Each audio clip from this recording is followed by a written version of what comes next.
From talking about truckers inhaling their own farts, to comparing NFL quarterbacks to racial slurs that somehow sound friendly.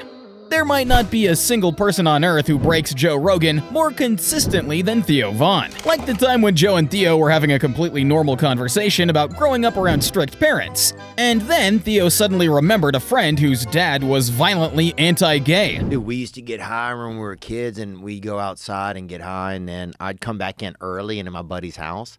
And I would tell his dad, I would be like, "Oh, Mr. Mike, man," because his dad was like had a lot of like anti-gay energy, you know. Really? Yeah, and he would just say stuff all that, like queers, just say stuff, just like ignorant shit, Did he have his pants off when he did that? No, I didn't see anything like that. But I'd come in after we'd been out there smoking weed. I'd come in and I'd be like, "Mr. Mike, man, they were being, I don't know, Richard was over and people were just being kind of." Touchy-feely. Yeah, it's just real strange out there. Did you bait him? Yeah, bro. So then, dude, my friends Adam would come back inside, man, and his dad would be like, "What in the fuck have you boys been doing out there? You've been queering around." And queering as a verb is very funny. "Oh, you've been queering around, boys?" And he was just, just lighting into it, dude. And I would be dying with laughter. And they were so high, they didn't know how to explain that they hadn't been, queer. Because they're so high and you set them up.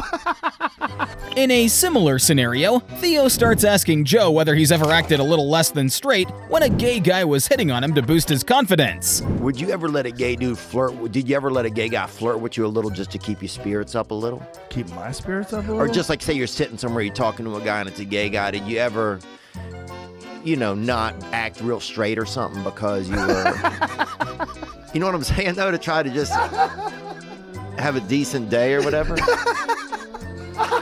know what I'm talking about though? Like you took advantage of it.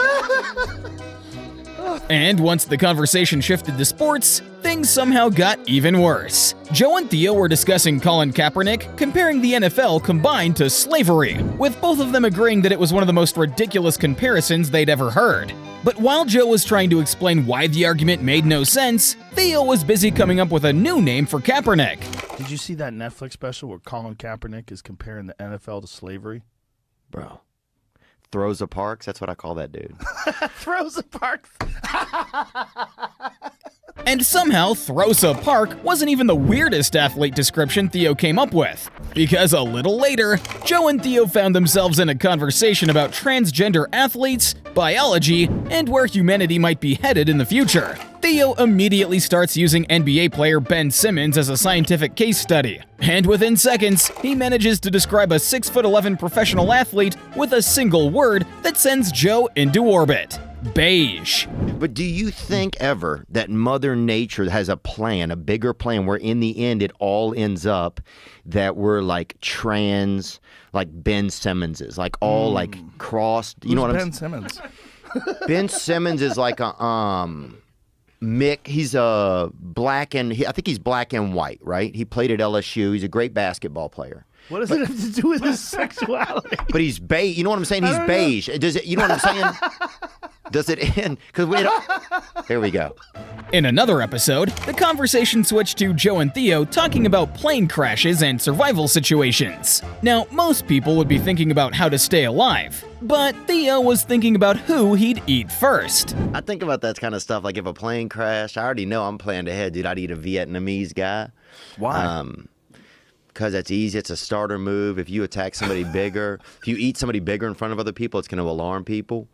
But you got to eat a small person, so stature is important. I think if you gum down a Viet, people aren't going to be that upset at you. Well, the Vietnamese people are going to be super upset. What are you talking about? No, Somebody's okay. dad. Yeah, they're more understanding of things, dude. Is this a character you're playing? No. But if you eat you eat a black lady and her family's there, they're going to be pissed. So you think a Vietnamese person would let you slide? I think that they'd be much more forgiving over a couple of day period. I think their relatives. You don't think so? Honestly. Well, one thing, no, I don't think so. I definitely think they'd be super pissed at you, especially modernized ones.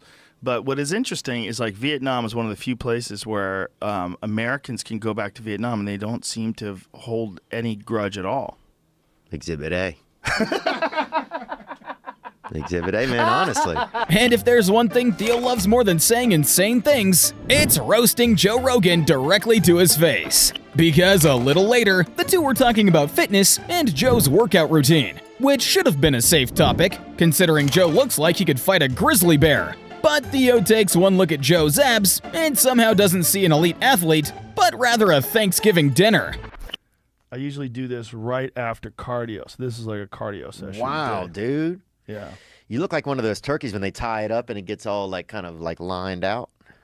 What? You know what I'm talking about? When they put that rope around that the ham and it's got all the fucking my six pack. Yeah. Damn. It's called working out, son. Yeah, yeah, it is, bro.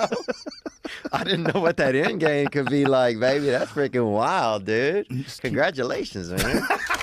Speaking of bodies, a little later, the conversation somehow drifted into what activities different people would do if they wanted to, maximize production.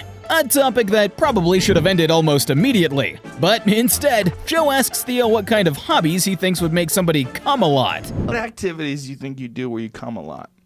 Like the kind of people that like power lifters probably shoot giant loads, right? Dude, this shit is getting gay, bro, today. Sorry, I gotta fucking... It's just very dick-oriented today. I wouldn't say it's gay. Well, it's that time of year. It's spring. People are refreshed. It's not spring. It's the middle of the winter. Yeah. It's freezing cold out. It's just January. Whatever. You guys aren't open-minded. That's what I think, bro.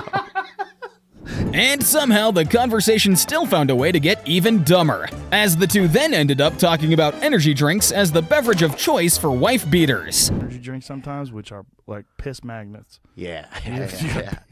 They're delicious, but they make you want to pee.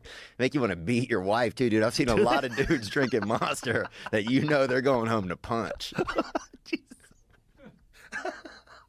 In another episode, after talking for a while, Joe suddenly realizes that Theo's been sitting there the entire time without his headphones on. And what follows is one of those moments where he's just effortlessly funny. Do you want to wear headphones or no?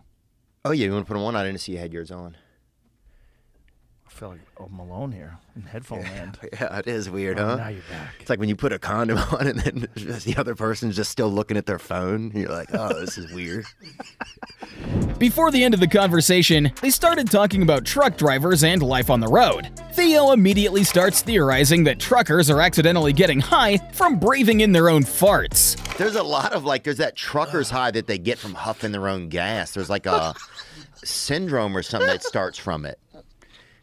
From people, just imagine, that can't be good for you, right? Caging yourself up at 80 miles an hour with your own farts.